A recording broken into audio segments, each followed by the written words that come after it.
ഇപ്പോൾ ചില സിനിമകളൊക്കെ വരുന്നുണ്ട് ഇതിനെ സപ്പോർട്ട്, ഇതിനെ ഐ മീൻ നിങ്ങളെ ആക്സെപ്റ്റ് ചെയ്തുകൊണ്ട് അതിനെ സപ്പോർട്ട് ചെയ്തുകൊണ്ട് ഇത്തരത്തിലുള്ള സിനിമ നമ്മുടെ സമൂഹത്തിനെ വളരെയധികം ഇൻഫ്ലുവൻസ് ചെയ്യും. അതൊരു ഫാക്റ്റാണ്. സിനിമയിലെ നല്ലതും സിനിമയിലെ ചീത്തയും ഇതെല്ലാം നമ്മൾ കാണുന്നുണ്ട്. മനുഷ്യന്റെ സ്വഭാവം വെച്ച് നല്ലത് നോക്കി ഒരാൾ നല്ലതായിട്ടിരിക്കുന്നത് കാണുമ്പോൾ നല്ലതിനെ ഇത് ആക്സെപ്റ്റ് ചെയ്യുന്നതിനെക്കാട്ടിലും തെറ്റുകൾ കാണുമ്പോൾ തെറ്റിലേക്ക് വഴുതി പോവുക എന്നുള്ളതാണ് മനുഷ്യന്റെ ഒരു ഒരു നേച്ചർ എന്നുള്ളത്. എന്നാൽ ഇത്തരത്തിലുള്ളത് കാണുമ്പോൾ പോലും നിങ്ങൾക്ക് സപ്പോർട്ടീവായിട്ട്, കമ്മ്യൂണിറ്റിക്ക് സപ്പോർട്ടീവായിട്ട് ഇനിയുള്ള ഫ്യൂച്ചർ വരും അങ്ങനെ ഒന്നും ഒരിക്കലും തോന്നുന്നില്ലേ? ഒക്കെ പിന്നിലോട്ടോ. ലൈക്ക് ഇപ്പൊ സൂക്ഷ്മദർശിനി എന്നുള്ള മൂവി കണ്ടായിരുന്നു. അതെ, അതില് ലാസ്റ്റ് 2 ലെസ്ബിയൻ കപ്പിളിനെ ആസിഡ് വെച്ച് കൊല്ലണതാണ്. അപ്പം ആ മൂവിയിലെ അവസാനം അവർ ഉദ്ദേശിക്കുന്ന തീം എന്താണെന്ന് വെച്ച് കഴിഞ്ഞാൽ ഇത് തെറ്റാണ്, അവരെല്ലാം അറസ്റ്റ് ചെയ്ത് പോലീസ് കൊണ്ടുപോകുന്നു എന്നുള്ളതാണ്. പക്ഷെ ഇൻസ്റ്റയിൽ അതെങ്ങനെയാ സെലിബ്രേറ്റ് ചെയ്യപ്പെട്ടതെന്നറിയോ? ആ അമ്മച്ചി പറയുന്നുണ്ട് അവളെ കൊന്നേക്കടാന്ന് പറയുന്നുണ്ട്. അത് പ്രൊജക്ട് ചെയ്ത് അമ്മച്ചിക്ക് കയ്യടിയാണ് ഇൻസ്റ്റയില് വരുന്നത്.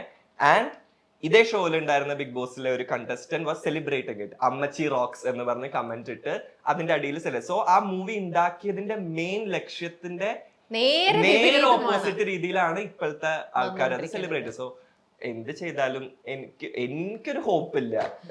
തമിഴിലൊരു മൂവി, ഈയിടെ ഒരു മൂവി റിലീസ് ചെയ്തു, കാതലിക്ക് നേരമില്ലേ. അതിനകത്ത് ഇങ്ങനെ ഗേ ഇതിലാണ് കാണിക്കുന്നത്. നമ്മുടെ വിനയ് ആണ് അതിൽ ആക്ട് ചെയ്തിരിക്കുന്നത്. പിന്നെ ജയം രവി, നമ്മുടെ സീരിയലിലുള്ള ഒരു ആക്ടർ എങ്ങടായിരുന്നില്ലേ? ഇല്ല ഇല്ല ഇല്ല ഇല്ല, ജയം രവി നിത്യമേനനാണ് മെയിൻ ലീഡ് ചെയ്യുന്നത്. അതിനകത്ത് ജയം രവിയുടെ ഫ്രണ്ട് ആയിട്ടാണ് വിനയ് ചെയ്തിരിക്കുന്നത്. അപ്പൊ വിനയ് അതിനകത്തൊക്കെ ഇത് നല്ല രീതിയിൽ അതിന്റെ അവസാനം എൻഡ് ചെയ്തിരിക്കുന്നത്. സ്വാസികയുടെ ഹസ്ബൻഡ് ഉള്ളത് അതല്ല, ഇത് വേറൊരു ഇതാ. ഓക്കെ, അപ്പൊ എന്തായാലും സിനിമയെ അധികം നമ്മുടെ സമൂഹത്തിലേക്ക് സിനിമയിൽ നല്ലപോലെ ഇപ്പൊ കാതൽ എന്നുള്ള മൂവി വന്നു.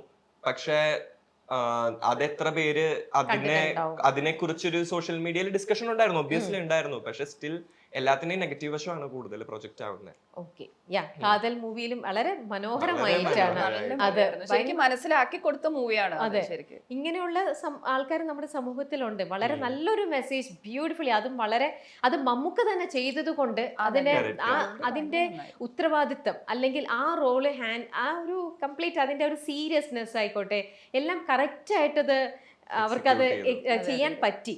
അതുപോലെ തന്നെ നിവിൻ പോളിയുടെ ഒരു മൂവി ഉണ്ടായിരുന്നല്ലോ, ഒരു മൂത്തോൻ. അത് എന്ത് ബ്യൂട്ടിഫുൾ ആയിട്ടാണ് അത് പിക്ചർ ചെയ്തിരിക്കുന്നത്. പക്ഷെ ആ മൂവി അത്ര ഇത് വന്നില്ല, റോഷനും നിവിനുമായിട്ടുള്ള അടിപൊളി മൂവിയാണ്. പക്ഷെ അതൊന്നും ഡിസ്കസ് ചെയ്യപ്പെടുന്നില്ല. പക്ഷെ സൂക്ഷ്മദർശിനിയിലെ അമ്മച്ചീനെ ഡിസ്കസ് ചെയ്യപ്പെടുന്നു. ഓ, ആ മൂവിനെ കുറിച്ച് വിനീത് ശ്രീനിവാസന്റെ ഒരു മൂവി ഞാനും അമ്മയും മോനും കൂടി കാണാൻ പോയി. ഞങ്ങൾ പകുതിക്ക് ശേഷം ഞാൻ ഇറങ്ങി പോന്നു. ഞാൻ പറഞ്ഞു ഞാൻ ഇനി ഇരിക്കില്ല, ഞാൻ പോവാണ് പറഞ്ഞു. എന്താ മൂവിയുടെ പേര്? എനിക്ക് ഓർമ്മയില്ല, ഇപ്പൊ വന്നില്ലേ എന്തോ കുറെ കല്യാണം എന്നൊക്കെ പറഞ്ഞിട്ട് ഒരു ജാതി ജാതകം. എന്താ അപരാധമാണ് എന്താന്ന് വെച്ചാൽ അതില് ഈ സോഷ്യൽ മീഡിയയിൽ നമ്മൾ ഇടുന്ന കമന്റ്സ് ഉണ്ടല്ലോ, അത് തന്നെ പച്ചക്ക് ഇങ്ങനെ പറഞ്ഞുകൊണ്ടിരിക്കുകയാണ്. ഇവനെ കാണുമ്പോ ആ പേരാണ് വിളിക്കുന്നത്. മലയാളത്തിൽ ഒരു പേര് പറയും, ആ പേര് തന്നെ ഇവരിങ്ങനെ റിപ്പീറ്റ് ചെയ്തോണ്ടിരിക്കുകയാണ്. എന്നിട്ട് എന്താ അത്രയും എത്ര മോശം തീമായിരുന്നു എന്നറിയോ? ഞാൻ പറഞ്ഞു ഞാൻ ഇരിക്കില്ല, ഞാൻ പോവാണെന്ന് പറഞ്ഞു. ഞാൻ പോന്നു. എന്റെ അമ്മയ്ക്ക് പോലും വിഷമായി. കോമഡി എന്ന പേരിൽ എന്ത് അരോചകമായിട്ടുള്ളതും അടിച്ചുവിടുക. അതും വിനീത് ശ്രീനിവാസനെ പോലെ ഒരു ആക്ടറിന്ന് അങ്ങനെ എക്സ്പെക്ട് ചെയ്ത് നമ്മൾ ചെയ്യുന്നില്ല. എത്രയോ നല്ല മൂവീസ് ഉണ്ടാക്കിയിട്ടുള്ളതാണ്. പക്ഷെ ആ ഒരു റെസ്പെക്ട് അവിടെ വിനീത് ശ്രീനിവാസന്റെ മൂവി അല്ല, ഹീസ് ആക്ടിങ്. എന്നാലും ഒരു സ്ക്രിപ്റ്റ് വായിക്കുമ്പോ പിന്നെ പക്ഷെ എല്ലാം പറഞ്ഞിട്ട് അവസാനം കൊണ്ടൊരു മെസ്സേജ് പോലെ ഇതൊന്നും അല്ലാന്നാക്കുന്ന പോലെ, അത് നമ്മുടെ ഇങ്ങനത്തെ ഒരു സമൂഹത്തില് ഒരു കാര്യമില്ല. അവരാരും അവസാനത്തെ മെസ്സേജ് കാണൂല ഇത്രയ്ക്കധികം നെഗറ്റീവ് പറഞ്ഞിട്ട്. അവര് മനസ്സിൽ വിചാരിച്ചിട്ടുണ്ടാവും ഇത് ഒരു മെസ്സേജ് കൊടുക്കാന്ന്, പക്ഷെ അതല്ല അവരുടെ മനസ്സിൽ ശരിക്കും അതല്ല നടന്നത്. ഒരു ക്യാരക്ടർ ഉണ്ട്, ഒരു പെണ്ണിന്റെ ക്യാരക്ടർ, ഒരു ലെസ്ബിയൻ പോലെ ഒരു ക്യാരക്ടർ ഉണ്ട്.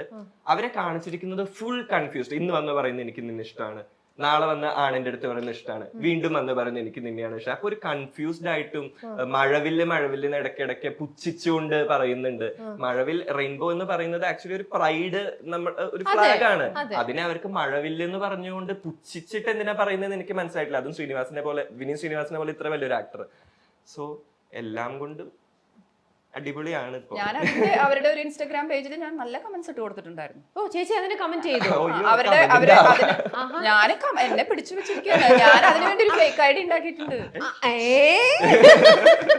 അതെന്താ ചേച്ചി ഫേക്ക് ഐഡി ഉണ്ടാക്കുന്നത്?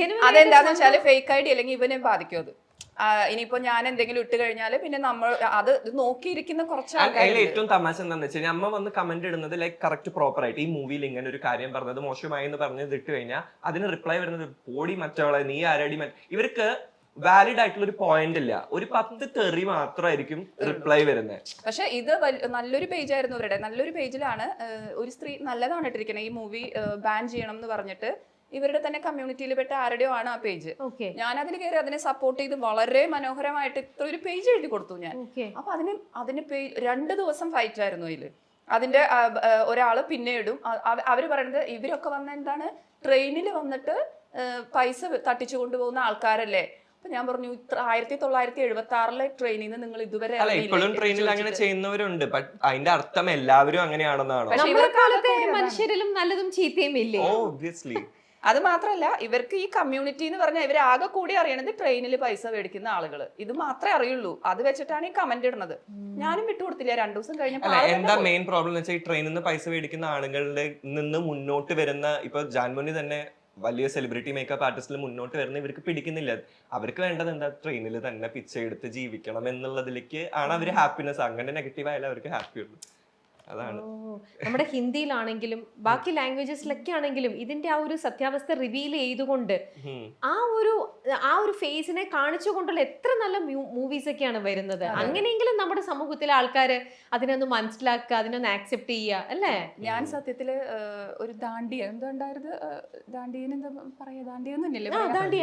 അപ്പൊ ദാണ്ടിയുടെ അവസരത്തിൽ ഞാൻ നവരാത്രിയുടെ ഫെസ്റ്റിവല് അപ്പൊ പൂനെയിലായിരുന്നു. അപ്പൊ ഞാൻ സത്യത്തില് എന്റെ മകന്റെ കമ്മ്യൂണിറ്റിയെ കുറിച്ച് മനസ്സിലാക്കണം എന്ന് എനിക്ക് എന്റെ മനസ്സിലുണ്ടായിരുന്നു. പാർട്ടി പോയി. അതായത് ഇവരുടെ കമ്മ്യൂണിറ്റിയിലെ ഒരു കുട്ടിയായിട്ട് ഞാൻ സംസാരിച്ച് ദാണ്ടിയ നൈറ്റ് ഞാനും മോളും കൂടി സെലിബ്രേറ്റ് ചെയ്യാൻ പോയത് ഇവരുടെ കമ്മ്യൂണിറ്റിയിലാണ്, ഗേ കമ്മ്യൂണിറ്റി മാത്രം. എന്നിട്ട് അവിടെയാണ് ഞാൻ നൈറ്റ് സ്പെൻഡ് ചെയ്ത്. നൈറ്റ് ഫുള്ള് അല്ല, ഒരു 2:30 വരെ അവിടെ ഭയങ്കര ദാണ്ടിയും ഡാൻസും ഒക്കെ ഉണ്ടായിരുന്നു. ഇത്ര സന്തോഷം, ഫുൾ ഇങ്ങനത്തെ കുട്ടികളാണ് ഇവരെല്ലാവരും. ഭയങ്കര ഹാപ്പി ആയിട്ട് അവിടെ ഡാൻസും പാട്ടും. ഞാൻ എവിടെയും സെലിബ്രേറ്റ് ചെയ്യാൻ പോയില്ല, ഞാൻ അവരുടെ ഒപ്പം. ഇവൻ പോലും പിന്നീടാണ് അറിഞ്ഞത്. ഞാൻ അവിടെ പോയി എന്റെ കുട്ടിയുടെ അവസ്ഥ എന്താന്നുള്ളത് എനിക്കറിയണ്ടേ. ഞാൻ അവിടെ പോയി അവരുടെ ഫുള്ള് ദാണ്ടിയ കളിച്ച് അങ്ങനെ സെലിബ്രേറ്റ് ചെയ്ത് പോന്നു ഞാൻ. അത് കഴിഞ്ഞപ്പോൾ ഇവന് ഭയങ്കര ഹാപ്പിയായി. പിന്നെ എല്ലാവരും വന്നിട്ട് അഭിഷേകിന്റെ അമ്മയാണോ എന്ന് ചോദിച്ചിട്ട് എന്നോട് കുറെ പേര് സംസാരിച്ചു. അവർക്ക് റെസ്പെക്റ്റും ഇതൊക്കെ കാണണം. കുറെ പേര് കരയണു. അപ്പൊ നമുക്ക് അവരുടെ വീടുകളിൽ നിന്ന് പുറത്താക്കിയ കുട്ടികളുണ്ട് ഒരുപാട് പേര്. ഇത് അറിഞ്ഞിട്ട് വീട്ടിൽ നിന്ന് മാറ്റി നിർത്തി. അങ്ങനെ ഒരു ഫെസ്റ്റിവലും ഞാൻ ആഘോഷിച്ചു അവിടെ പൂനെയില്. Very lucky Abhishek. ഇങ്ങനെ അണ്ടർസ്റ്റാൻഡ് ചെയ്യണ ഒരു അമ്മ ശരിക്കും ഭയങ്കര ഒരു സപ്പോർട്ടിങ് സിസ്റ്റമാണ്. ലോകത്ത് നമ്മളെ വേറെ ആരും മനസ്സിലാക്കിയില്ലേലും നമ്മളെ ഈ ഭൂമിയിലേക്ക് കൊണ്ടുവന്ന ആ അമ്മ ശരിക്കും ഗ്രേറ്റ് ചേച്ചി, ശരിക്കും സൂപ്പർ. ഞാനും ഇന്നൊരു അമ്മയാണ്. എനിക്കതുകൊണ്ട് ആ അമ്മയുടെ ഫീലിംഗ് അത് എത്രയായാലും അല്ലേ, എനിക്കത് കറക്റ്റായിട്ട് അതിന്റെ ഫീല് കിട്ടുന്നുണ്ട്. Sorry, tissue. സത്യം തുറന്നു പറയാനായിട്ടൊക്കെ ശരിക്കും ഇത്രയും നമ്മൾ കഷ്ടപ്പെടണോ? അതെ, അതാണ്. പക്ഷെ നമ്മൾ ആരെയും ഉപദ്രവിക്കുന്നില്ല, ആരെയും ഹാം ചെയ്യുന്നില്ല. ഇതൊക്കെ ആ സൂപ്പർ പവറിന്റെ ഒരു ക്രിയേഷൻ ആണ്. അതിനെ മനസ്സിലാക്കാതെ ഇങ്ങനെയൊക്കെ ചെയ്യുമ്പം